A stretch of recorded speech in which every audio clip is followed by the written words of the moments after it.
Okay, so Jamal Niaz here with the main man himself. Gone viral again, Lewis Mcgrillen. You've gone viral for obviously another knockout, another left-handed finish, but man, that's the most you've ever had to work for a knockout. 3-round war with an absolute veteran in Dean Garnett on just days' notice. How are you feeling, man? I know you've not trained today, still suffering a bit of a concussion. Great, mate. Oh, I've been on a high since I fought Saturday. I finally come down, like I come down now from like adrenaline and stuff like that, but it's been a mad few days. The whole world's seen me and Dean get it cracking, to be fair, and I'm buzzing that I got a good win and now I'm into the final. 100%. And when you watch like the brief highlight video that PFL put out, 14 knockdowns in a 3-round fight, I'd never seen anything like it. Just talk to me about those key moments. You know, the first knockdown, I mentioned to you off camera that I thought that was the beginning of the end for you, for yourself to go and get the win. And then in between rounds, you'd been dropped a few times. What are the thoughts going through your mind between rounds 1 and 2? Yeah. Absolutely crazy. Well, it started off like, start be patient. He'll slip soon. My coach was like, he'll be open soon. He'll crack soon. Just keep speeding up the tempo, keep speeding up, and then as soon as you go, you go. And then I went straight away, dropped him. Then I thought it was my time to just finish it. Got on him, started doing my thing, dropped him a good few multiple times, and then over a period of time, he's recovered. And I thought, I'm not going to chase this finish now, I'll let him come to me. And then he started doubling it up, chasing me, but he changed the sequence with his combinations and come up with a left hook, dropped me, and I was like, well, that was quick, that. Recovered straight away. I felt sweet and stuff like that.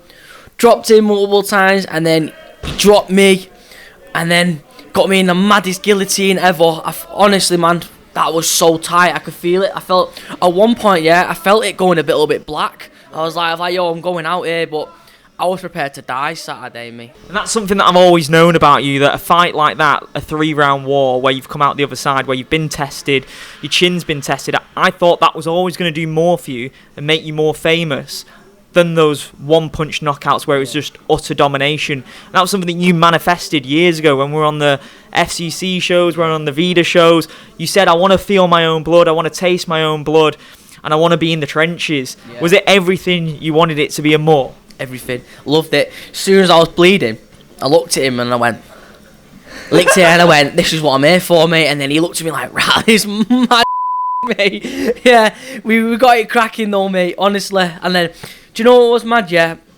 Like I said, like manifesting and stuff like that, I always wanted to be in a war like that, bleeding, both getting it cracking.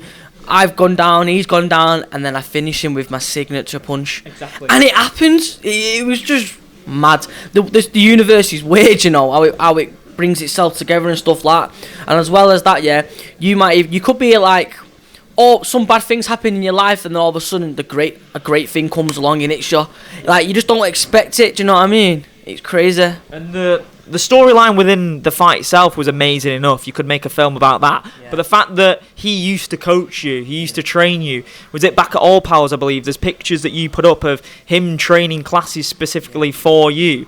He taught you some of the moves that you put on him to win the fight. I know. Was that going through your mind when you was looking at each other, when you were staring at each other? Like he was like sticking his tongue out at you. He was loving it just as much as you were. Yeah. It must have been going through his mind as well. Yeah. You're the kid that's matured and evolved in front of him. Do you know what was mad, right? So like, even when I was in front of him in an interview and stuff like that, I'm speaking to him and stuff like that, and what he was saying, regardless of like probably the psychology part, like I always felt like I'm a kid next to him, like, because when I was a kid and when I was like 16, 15, like, respect your elders a little bit. I was always like that with Dean. He's such a nice guy, and like what I'm like when I'm fighting, I'm all hatred. But then it felt weird that it's Dean. Like, oh, it's Dean, man. I know him. Do you know what I mean? I've trained with him since I was a kid.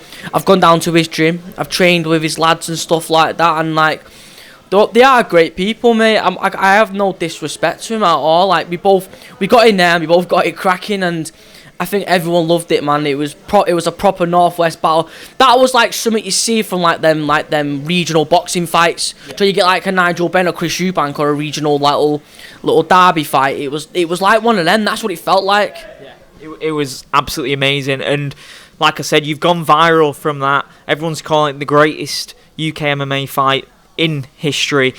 Who are the names and people that have shown respect for you and reached out? Because I can see a lot of people have. You've been all over my Instagram feed, man.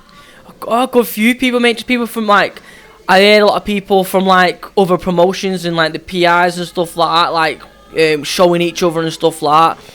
Dan Hardy's telling me people are messaging him from other sides and stuff like that, and there's like, everyone's watched it, mate. Do you know what I mean? And I just, honestly, my phone's blowing that much. I've not really got through to everyone. Do you know what I mean? Like, I come on Instagram and I've got like loads of comments and likes and all, even follows and like on all my social media platforms, and I felt like the whole of UK watched it, mate. Like when PFL's on, everyone's watching it like it's like the boxing on the Friday. Do you know what I mean? And it just felt like that. It was just wild, mate. And I know you're very good friends with Cole Palmer, who's absolutely tearing it up for Chelsea. We've got to see him walk you out at some point. It's got to happen. And I know it'll be difficult with it being in Lyon, but maybe next year we've got to see that, because you guys are absolutely tearing it up on the biggest stages. Yeah. I was chatting to he messaged me after my fight on Snapchat. I was chatting to him and stuff like that, and he's like, keep it up, mate, like, you're doing sick, we're gonna take over this stuff. And I'm like, appreciate it, bro. Do you know what's mad? He's breaking records.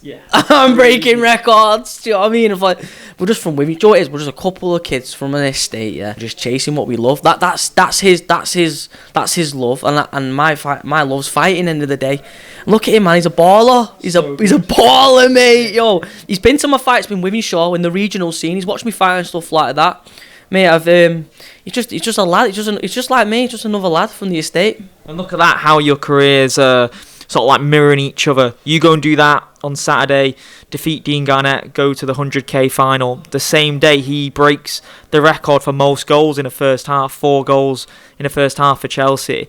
That's crazy. You said, didn't you live across the street from each other growing up? Was that the case? We didn't live across the street from each other, but he went to St Paul's High School, and I went Newhall Green down the road. They're actually rival schools then. We played each other in football and stuff like that. But I've known him for years. We were all on the same. I've seen him around the estate and stuff like that. I know his family and stuff like that. He knows my family. Like, and we just see each other around and stuff like that. Like, he's just another lad in it. And then Wivenshaw a small community. It's a big community, but it's small. Everyone knows everyone. Everyone knows everyone. And like, it's just tight like that. So yeah. I know you're a Liverpool fan, right? But maybe there's a way you can get you to walk on the pitch at Chelsea with the world title or something. There's got to be some sort of link up there. Come on. Withenshaw representing in the capital, right? Maybe. You don't have to wear a shirt or anything. Yeah, I'm a mank, mate. I walk out in Manchester. I support Liverpool, but I'm not a Scouser. Yeah. I'm a mank. Do you know what I mean? I love Liverpool, the team, stuff like that. Do you know what I mean? But I am a mank end of the day, innit? But if I ever did walk out near Chelsea ground, Stamford Bridge, mate, it'd just be for Cole. Really, do you know what I mean? Just for the boys, innit? Really, but no disrespect to Chelsea or anything like that. To be fair, I kind of like watching Chelsea play. Do you know what I mean? I like my footy end of the day, innit? Do you know what I mean? But Manchester, I want to walk down the street with my title in the streets of Manchester like Ian Brown in Stellify. I swear down, I want to be like Ian Brown, mate, walking down the street, just like. Have you seen the music video Stellify? No, he's walking down the street through Manchester, and he's got a band behind him, and he's just got that aura, and I want that aura with my belt and a band behind me. Yeah. Well, the thing is, Manchester is well and truly taking over the MMA world. You know what's going on in this gym is incredible with yourself, Lerone. So many guys absolutely killing it. Kiru's probably going to get a UFC contract at the end of this month. Louis Lee Scott's going to get a UFC contract probably next year. And then when you look at yourself, you're going to be bringing home the world title.